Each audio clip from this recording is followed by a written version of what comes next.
In this lecture, we are going to see the next SEO factor, that is file size.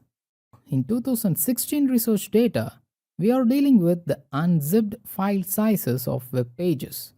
So we cannot compare the previous year's result with this one directly. Before having a look at the file size graph, see the correlation factor. It has come down from 14% to 0, which means Google has started to neglect this as a SEO factor. It's just a mere coincidence that higher ranking results in desktop have higher file sizes of around 150 kilobytes in average, whereas higher ranking results in mobile have lower file sizes of around 93 kilobytes in average. So, even if your file size increases, have an eye on your site speed.